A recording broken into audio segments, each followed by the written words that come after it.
When my baby was rushed to the ICU, I sent one plea: we need prayers. No replies. Instead, my brother shared beach photos. Family first. I said nothing. Weeks later, still sleeping in a plastic chair beside a beeping monitor, my phone buzzed with 81 missed calls, and a text from Dad: answer now. We need help. I called back, and then, when I was pregnant, I had this recurring dream that I'd be holding my daughter in the hospital room, wrapped in a soft blanket, my parents beside me, maybe my brother cracking a dumb joke, and everyone just there. But life rarely plays out the way you imagine it. My daughter came 8 weeks early. One moment I was picking out curtains for her nursery, and the next I was surrounded by voices shouting for blood, stats, and suction. I didn't even get to see her face before they took her. No cry. No announcement. Just the sound of urgent footsteps down the hallway. I didn't cry. Not at first. I think I was in too much shock to feel anything. They brought me to the NICU in a wheelchair, still in my hospital gown taped to my arm. I remember the way the floor reflected the overhead lights. Cold, clean, sterile. Then I saw her. My daughter. My little girl. Her skin looked translucent. Wires ran across her body like someone had put her together wrong. Machines beeped in a rhythm that made my heart race.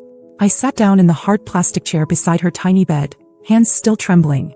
I didn't know what else to do but text. I opened the family group chat. My parents. My brother. My sister. I typed one line. We need prayers. Please. She's in the ICU. It's serious. And then I waited. 1 minute. Nothing. I assumed maybe they were busy. Maybe someone was driving. Maybe someone was asleep. But then 15 minutes later, my brother posted a photo. Him. On a beach. Shirt off. Sunglasses on. Drink in hand. A big dumb grin stretched across his face. The option. Family first. Some clinking beer mugs. I didn't say anything. I just turned off notifications. I looked over at my daughter again, her tiny chest moving under the respirator. I wanted to scream, but there was no time for that. My mom didn't call. My dad didn't text. My sister, who I helped get out of credit card debt last spring, didn't even leave a heart emoji. The next day, Evan showed up. My ex-husband. The man who left me a year ago and already had a new family, a new wife, a new baby boy. I hadn't expected anything from him. We were cordial but distant. He came in quietly, carrying a coffee in one hand and a folded baby blanket in the other. He said nothing. Just sat next to me. Told me his wife knew where he was and that she'd packed the bag. That was the first time I cried. He stayed. He didn't make promises or speeches. He just stayed. My grandmother, who still worked the closing shift at the grocery store, started coming after work every other day. She took the bus. Sometimes she brought homemade soup in old yogurt containers. Sometimes she just sat and watched my daughter breathe. The rest of my family? Silence. 2 weeks passed like that. Sleep came in half-hour bursts, curled in a chair with a thin hospital blanket draped over my lap. I memorized the rhythm of the NICU alarms. I knew every nurse by name. I started to understand the numbers on the monitors, which ones were good and which ones made my stomach twist. One night, around 3:40 in the morning, my phone started buzzing. I ignored it at first. I was too tired, too numb. Then I glanced at the screen. 81 missed calls. One text from Dad. All it said was, answer now. We need help. I stared at it for almost a full minute. And I knew in my bones this wasn't about my daughter. I called back. And what my father said on the other end of that call. It wasn't a plea. It was a demand. And it broke something in me. The phone didn't even buzz. It was vibrating so hard it nearly slid off the tray next to my chair. I turned the ringer off days ago. When I finally picked it up, the screen looked like something out of a movie. 81 missed calls. One text, answer now. We need help. It was from my dad. I stared at the message for a long time before I called back. Part of me thought maybe something happened to my mom, or my grandmother. Or maybe they finally understood what was happening. Maybe this was the moment they were going to rally. When he answered, I didn't even get a full hello out before he launched into it. Your brother lost his wallet. His cards are frozen. He's stranded and doesn't have access to his money. He needs help right now, Scarlett. That was the emergency. He was stranded in Miami. From the same beach trip where he posted that family first photo while my daughter was hooked up to a ventilator. I just listened, letting him talk, not interrupting, not responding. It felt like I was outside my body, listening from across the room. Your brother's in real trouble. He missed some payment deadlines. There's interest racking up. He needs at least $1,200 or he's screwed. He didn't say how.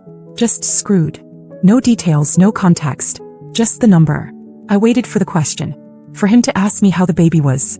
For anything. But it never came. So I asked him, did you see my message? He paused, then said, yeah, but we figured you had it handled. I mean, prayers don't change machines, right? I don't know how I stayed calm. I really don't. I was sitting in a hospital room where I hadn't heard my daughter cry since the day she was born. I had watched her heart rate plummet on a screen, held her hand through thick plastic, signed emergency consent forms while doctors rushed her away. And the man on the phone, my own father, was telling me that his son's vacation mishap was more urgent than that. That's when I knew. I'd been raised to believe that love meant giving until you were empty. That family meant loyalty even when it wasn't mutual. But in that moment I saw it clearly. I told him I couldn't help. I didn't offer a reason. I didn't justify it. I just said no. He got mad, of course. Said I was being dramatic. That I'd always been the strong one. That I made good money. That I could handle both things. And then the part that really got me. He's just a baby, Scarlett. She won't even remember any of this. I hung up. I blocked his number. Then my mother's. Then my sister's. Then my brother's. I stared at the empty group chat for a minute, then left that too. They didn't even ask how she was doing. Not once. I sat in the dark NICU beside my daughter's incubator, watching the numbers on the monitor shift and stabilize, then rise again. I slipped my hand through the side and rested a finger against her palm. Her whole hand barely wrapped around the tip. That night I told her what no one ever told me when I was little. I told her that love isn't supposed to cost everything you have. That no one gets to use you just because they share your last name. That from now on she was my reason. Everything I had left, energy, time, money, love, was going to her. Not to people who disappeared when things got hard. Not to people who only remembered I existed when they needed something. The next morning I sent one last message before deleting the chat entirely. Just 10 words. You weren't there when she almost died. Don't come now. It was quiet after that. Really quiet. And for the first time in my life the silence didn't scare me. After I sent that final message I expected anger. Or guilt trips. Or maybe even someone showing up at the hospital pretending they cared. But instead there was nothing. Just total silence.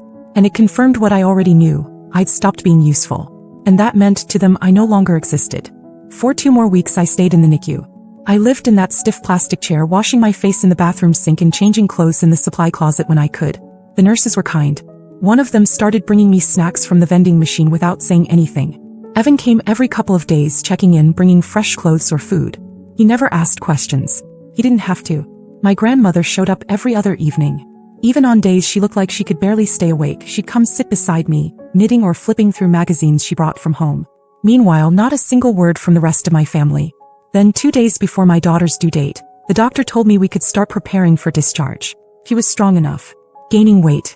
Breathing mostly on her own. The relief came in waves. And for the first time in a long time, I allowed myself to imagine something other than just surviving. I went home with her the next week. I walked into my apartment carrying a car seat that felt heavier than anything I'd ever lifted. Not just from the weight of my daughter, but from everything we had made it through together. The first few days were chaos. Feedings every 3 hours. No sleep. Bottles and formula and late night walks around the apartment. But I didn't care. I'd take chaos over the quiet hum of hospital machines any day. 3 days after we got home, my sister showed up at my door. No call. No text. Just rang the bell like we were on good terms. I opened it holding my daughter and she gave me this awkward smile. Said she'd been meaning to check in. Then she said in the same breath that her rent was short this month and she thought maybe I could help. Just this once, until her next paycheck. I didn't yell. I didn't cry. I just said no. She didn't understand at first. She stood there like she thought I was joking. Then she asked if I was seriously going to let her struggle. I reminded her I had asked for one thing. Just prayers. Just a little support. She said she didn't think it was that serious. That I always made it through things. That I didn't need anything. That's what they all believed. That I'd survive no matter what, so why bother showing up? That afternoon I went through my accounts and started making changes. I cut off the automatic transfers that were going to my brother's tuition. Canceled the payment reminders I'd set up for my mom's credit card. Deleted the shared family calendar that no one but me ever used. I didn't send an announcement. I didn't explain. I just shut the doors. They'd spent years assuming I'd never say no. That I'd always be there to bail them out, patch things up, pay the bills, play the responsible one. But something in me had shifted. I wasn't angry anymore. Just done. And when you're finally done, it's like flipping a switch. You stop hoping they'll understand. You stop expecting apologies. You stop waiting for them to change. You just move on. With your child. With the people who actually showed up. And for the first time in my life, I wasn't carrying anyone but myself and my daughter. It had been a quiet stretch. Weeks passed. No calls, no texts. I figured they'd finally taken the hint. Maybe they'd moved on to their next emergency. Or found someone else to fix their lives. I focused on the baby. He was doing better. Still fragile but stronger. Her cheeks had filled out, her eyes tracked me now. She liked being held with her face against my chest, right over my heart. That's where she always fell asleep. One Saturday morning I was walking around the apartment in mismatched socks, trying to soothe her after a rough night, when someone buzzed the door. I glanced at the clock, not expecting anyone. I looked through the peephole and froze. My mom, my dad, my brother, standing there like they were about to host a barbecue, not ambush the woman they ignored while her baby was fighting for her life. They'd never once visited me in the hospital. Never once asked if my daughter made it through the night. And now here they were, dressed neatly, smiling too wide, holding a brown paper bag like that made it normal. I didn't invite them in. I stepped outside and closed the door behind me. My daughter was still asleep on my shoulder. My mom jumped right into it. Said they'd been talking. Said they missed me. Said it was time to heal the family. He handed me the bag. I didn't look inside. I knew it'd be some homemade soup or pie or whatever comfort food they thought could smooth this over. Then my dad pulled out a manila envelope. Said it was something he and my mom had worked on together. A spreadsheet. He actually used that word. It was a detailed log of all the money I'd sent them over the years. Dates. Amounts. Notes in the margin like emergency vet bill, college registration, mom's surgery copay. He said it was their way of showing that they never took me for granted. That they'd kept track because they always intended to repay me. I laughed. I couldn't help it. Then my brother stepped in. Said he talked to a few friends and thought if I was willing to restart his tuition payments, he could eventually pay me back. Maybe not right away, but in small amounts. Like 10 or 20 bucks a month. He said it like he was doing me a favor. I asked one question, why now? They said they'd started to worry about me. That I was isolating myself. That it wasn't healthy. That my grandmother had influenced me too much, turning me against my own family. I told them the truth. I wasn't isolating. I was healing. And then my father's face changed. Like a mask slipped. He said, if you're going to cut us off, Scarlett, we'll have to make some changes too. I didn't know what that meant at first. I thought maybe he was bluffing, trying to guilt-trip me into backing down. I was wrong. That night, I got an email from my landlord. He wanted to schedule a discussion. Apparently, my father, who had co-signed my lease years ago when I was fresh out of school and barely getting by, had called the office. Told them he was no longer comfortable being tied to my rental agreement due to unpredictable behavior and family tension. It was meant to be a threat. He thought it would rattle me. Maybe force me to pick up the phone. But it backfired. The landlord looked through my payment history and laughed. He said I didn't need a co-signer anymore. That I had more than earned the right to stay on my own. That my father's name could come off the lease effective immediately. I sat in the kitchen that night holding my daughter, thinking about how far they were willing to go. Not just to avoid accountability, but to punish me for finally having boundaries. They hadn't come to make things right. They'd come to re-establish control. When my grandmother came by after her shift, I told her everything. She didn't look surprised. She just shook her head and said, I knew they'd try something. That's not love, Scarlett. That's fear of losing their lifeline. That night I didn't cry. I didn't feel hurt or betrayed. I felt clean. Like I had rinsed off years of obligation and guilt in one long bitter downpour. And my daughter slept in my arms, her tiny breath steady against my skin. They could pull whatever strings they had left. But I wasn't theirs anymore. It had been quiet for a while. No texts. No doorstep drop-ins. Not even passive-aggressive posts from my sister. I should have known better. Silence wasn't peace, it was strategy. I was up late with the baby one night when Evan showed up again. Not with coffee this time. With a duffel bag and a look that said I've made up my mind. He stood in the doorway and said Mia and I talked. She's okay with me staying here for a while. He wants me to. I just stared at him. I couldn't figure out what surprised me more. That his wife was on board with this or that he cared enough to go this far. I reminded him that this wasn't just about late-night feedings. That this was messy and real and complicated. He nodded.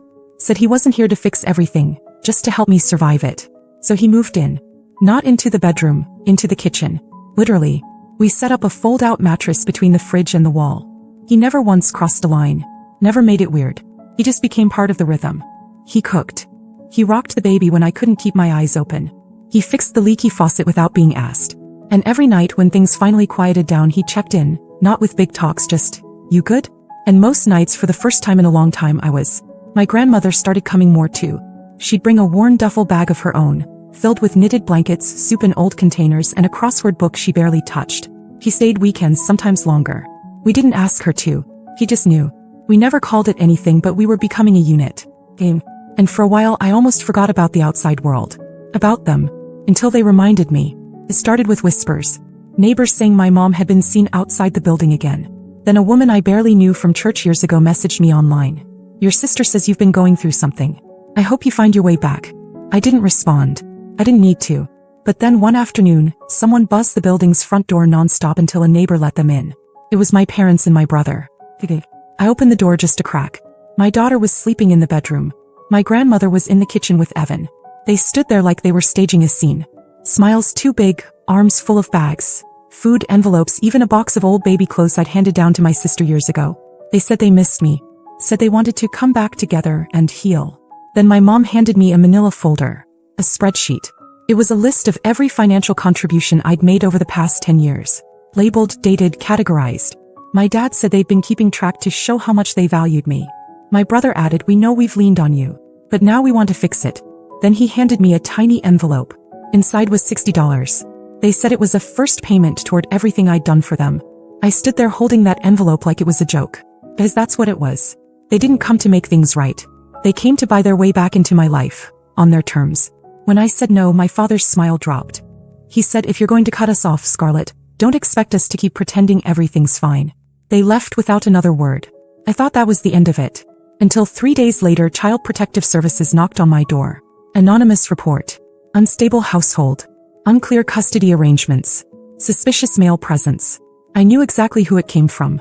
The woman was polite but firm. She had paperwork. Backlist. She asked to see the apartment, the baby, proof of medical care, income, and living arrangements. I was ready. I handed her everything. I showed her the pediatric records, the signed statement from Evan's wife, our custody agreement, letters from the NICU, utility bills, and a copy of my cleared lease with my father's name officially removed. She walked through the apartment. My daughter was napping in her crib. The place was clean, quiet, stable. 20 minutes later, she closed her folder and said, "We'll be closing the case immediately. I'm sorry for the stress. Someone clearly has a personal agenda." I thanked her, shut the door, sat on the couch, and then I shook. Not from fear, from rage. They were willing to drag my child into this. To threaten the only thing I had left. As I cut off their supply. As I said no. That night, Evan tightened the screws on the hallway camera. I ordered another one for the stairwell. This wasn't about family anymore. This was about survival. And the irony? They still thought I was alone. What they didn't see was the fortress we'd built. Not perfect. Not planned. But strong. Me, Evan, my grandmother, and this tiny little fighter of a baby. They'd used everything they had left. And still I was standing. For the first time in my life, I wasn't afraid of what came next. Because I finally knew what they could take from me and what they couldn't. By the end of the month, it stopped. No more visits. No more fake apologies. No more anonymous reports or guilt-laced messages. It wasn't that they gave up. It was that they finally understood something I had only just begun to realize myself. I was never going back. I wasn't their fixer anymore. Not their fallback plan. Not their item. Not the glue they pretended held us together. Until it didn't serve them.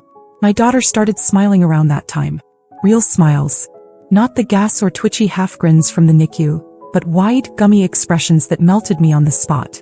Evan was still sleeping in the kitchen. Still waking up for feedings without being asked. Still going back to his place once a week to spend time with his son and Mia.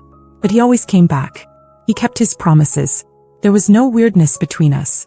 No nostalgia or tension. Just quiet partnership. And Mia, I didn't know what to expect from her, but she was solid. She even came by once, dropped off a box of baby clothes her son had outgrown, and stayed just long enough to make it clear she wasn't threatened. She hugged me before she left. That hug broke something in me. Or maybe it repaired something. I don't know. My grandmother retired 2 weeks later. She didn't tell anyone. Just quietly quit her job and started spending every afternoon at my place, holding the baby while I caught up on sleep or just stared out the window doing nothing. She said, "You gave your whole life to people who wouldn't give you a glass of water. It's someone else's turn to give now." After everything, I finally allowed myself to feel it. The loss, the freedom, the peace. My parents tried a few more subtle attempts.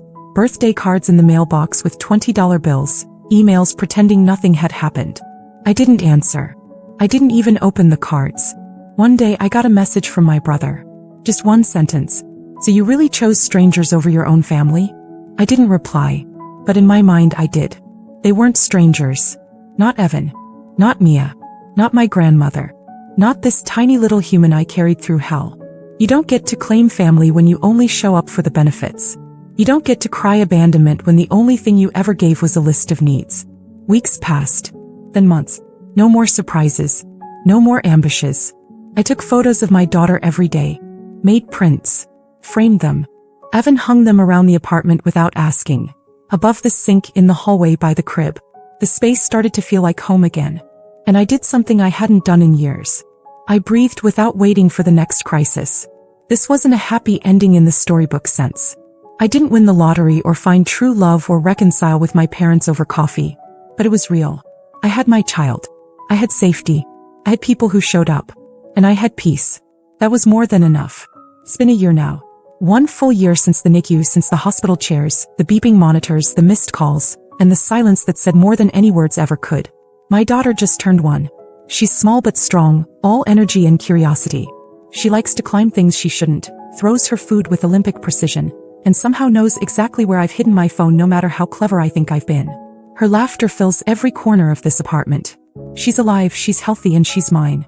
I still remember that tiny, fragile body under plastic and wires, and now I can barely keep up with her. Evan still comes by nearly every day. Not out of guilt. Not out of obligation. Just because he wants to. Sometimes he stays late and sleeps in the living room. Sometimes he leaves early in the morning to take his son to daycare before work. He's not trying to be a hero. He's just consistent. Present. And that's everything. Mia sends care packages every now and then. Books for the baby. Meals I can freeze. She doesn't insert herself, but she never makes me feel like I'm a burden either. He and I exchange updates now and then. It's simple, respectful, quietly kind. And my grandmother? She never left. She officially moved in last fall. Brought her tea collection and her creaky recliner and declared she was done living alone. She watches my daughter while I work, spoils her with attention, and acts like her bones don't ache even when they clearly do. She says it's worth it. That all the years she spent watching me carry everyone else, it's her turn now. We've formed something solid. Me, my daughter, Evan, Mia, even from afar, and my grandmother. A strange, stitched-together little tribe of people who don't use each other, just hold each other up. There's no drama, no manipulation, just the slow, quiet work of building something real. As for the others, my parents, my brother, my sister, nothing, not even a birthday message. In that silence, it used to hurt. I used to wonder what was wrong with me, how I could be so easily forgotten after years of giving everything I had. Now I know better. They didn't disappear because they were hurt. They disappeared because they lost access. And without access, I was useless to them. They never reached out to meet my daughter. Never asked to hold her or hear about her first word, or the time she stood up on her own for 3 full seconds before toppling over like a drunk penguin. They didn't ask because they didn't care. And that used to tear me up inside. No, I've accepted it. The hardest part wasn't letting them go. It was realizing they were never really there to begin with. I'm not bitter. I'm just done. This past year taught me what love actually looks like. It's not dramatic. It's not transactional. It's quiet and firm and steady. It doesn't vanish when it's inconvenient. My daughter will grow up surrounded by that kind of love. Not the kind that keeps receipts or disappears when she can't give anything back. Me, I'm finally okay. I still flinch sometimes when I hear a knock at the door. I still pause before opening unfamiliar emails. That kind of fear doesn't leave overnight. But I don't live in that fear anymore. I live in a home filled with tiny shoes, baby giggles, cold coffee, and real love. That's the ending. Or maybe it's just the beginning. Either way, it's ours.